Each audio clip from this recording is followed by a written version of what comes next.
Hi, welcome to Sew Sensible, and I'm Heather Bichkowski, and today we'll be working on an ironing board cover. This is something that I had to make anyway, so it's not very exciting, but it is something I needed, and I thought I would share the journey with you. Thanks for watching. So some of the materials that you're going to need are batting. This is a great time to use up the excess batting that you may have had from a long arm quilt project. You also want some simple fabric. Make sure it's cotton. And I just ironed it a little bit to get it in the right shape. Pin, sewing machine, thread, and seam ripper, of course. Those are always great. Binding, okay? So bias tape would be helpful. I'll show you how. So the first thing that you want to do is take anything from the old one that you can salvage. Otherwise, you can find this stuff probably at the store or in your own hoard. So I'm going to grab this clip and I'm going to grab the string that holds it together.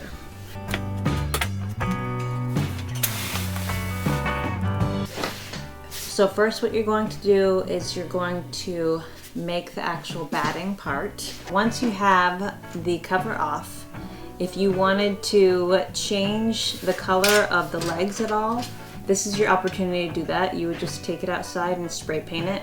I like this color. I think it's very soothing. So you're going to lay down one batting. And I'm going to do two battings. So you're just going to make sure there's a cutting board underneath. And you're going to cut. And you can also use scissors, of course. You will also need a wider piece so that you can have a piece of fabric that is going to go like so on the corners and on the front so that it doesn't shift around a lot. Okay. Who remembers names? So you're going to get bias tape that is long enough to go around the entire batting shape, and you can also use this opportunity to assemble a bunch of different pieces of bias tape scrap from other projects as long as the width is the same size. You will not see this bias tape, so just make sure that you don't use any of your really fun pretty stuff because it's going to be under the cover. With binding, you're just going to open it up and you're going to lay it down. You're going to also leave a little tail here because you want to be able to stitch the two together. Of course, you could overlap it as well. That works too. Then you're gonna fold it over and stitch it down.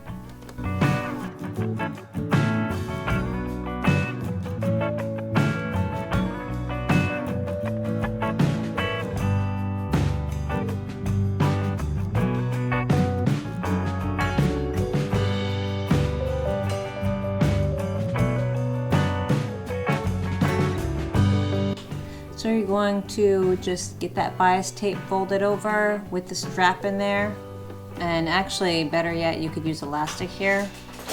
I just am too cheap.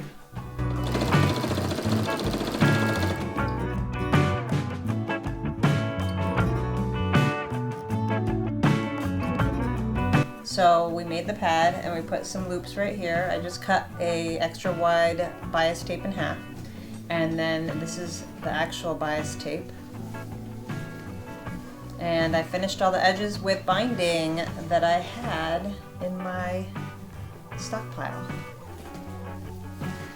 So what we're going to do now is we're going to make sure it fits because we might have to customize the size depending on the shape of it, or if you want, you can actually measure everything and do the math. I find that extremely exhausting, so I just kind of wing it and fix it as I go along. The cover is going to pull everything down and cinch it.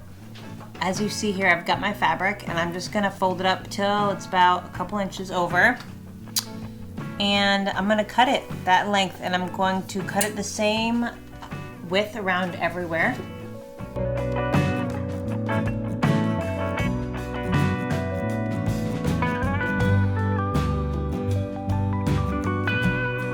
So I've decided I'm going to do it the super scary way, and I'm going to put the rope in and then fold this over and stitch it, and just be really careful about the rope and where it lives, because I don't want to thread this whole thing. That sounds like a huge pain in the butt. So I'm gonna risk it.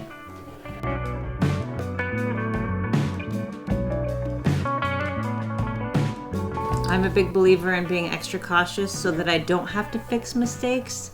But if I do make a mistake, it's really not that much effort to get the seam ripper out. You're gonna wanna leave an opening at the top where the triangle point is. And what I did was I just stitched it over so that it was finished, and then I left 2 openings so the strings hang out on the top. I don't know if you can see that. And I actually had to cinch it as I was going. It was wonderful because it actually showed me right away if I had hit the rope or if I was actually doing it the way I wanted it, and I didn't hit the rope at all, so it worked out great. Okay, so now for the big reveal, we're gonna see if it fits. Okay, so here's our ironing board with the pad on it.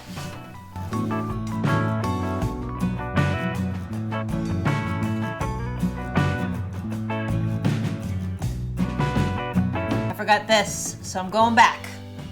But it looks like so far, it looks like it's really gonna fit nicely.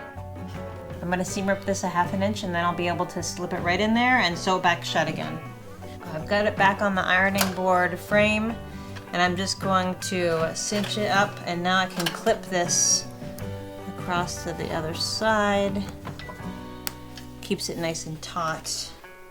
So there you have it. I finished it, and it's a nice cream color so that it'll be easy for me to see if there's any stray threads.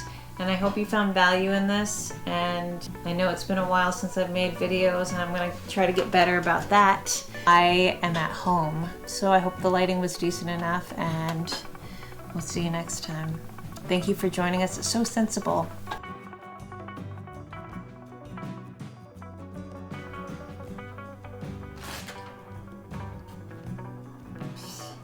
It'd be a great way to use that binding that you have that's been sitting around your house for the last 20 years. I think it's a serious upgrade from this nasty thing that I'm going to go burn right now. Just kidding. So throw the thread on the floor because it's not my job, it's my kid's job to vacuum this room.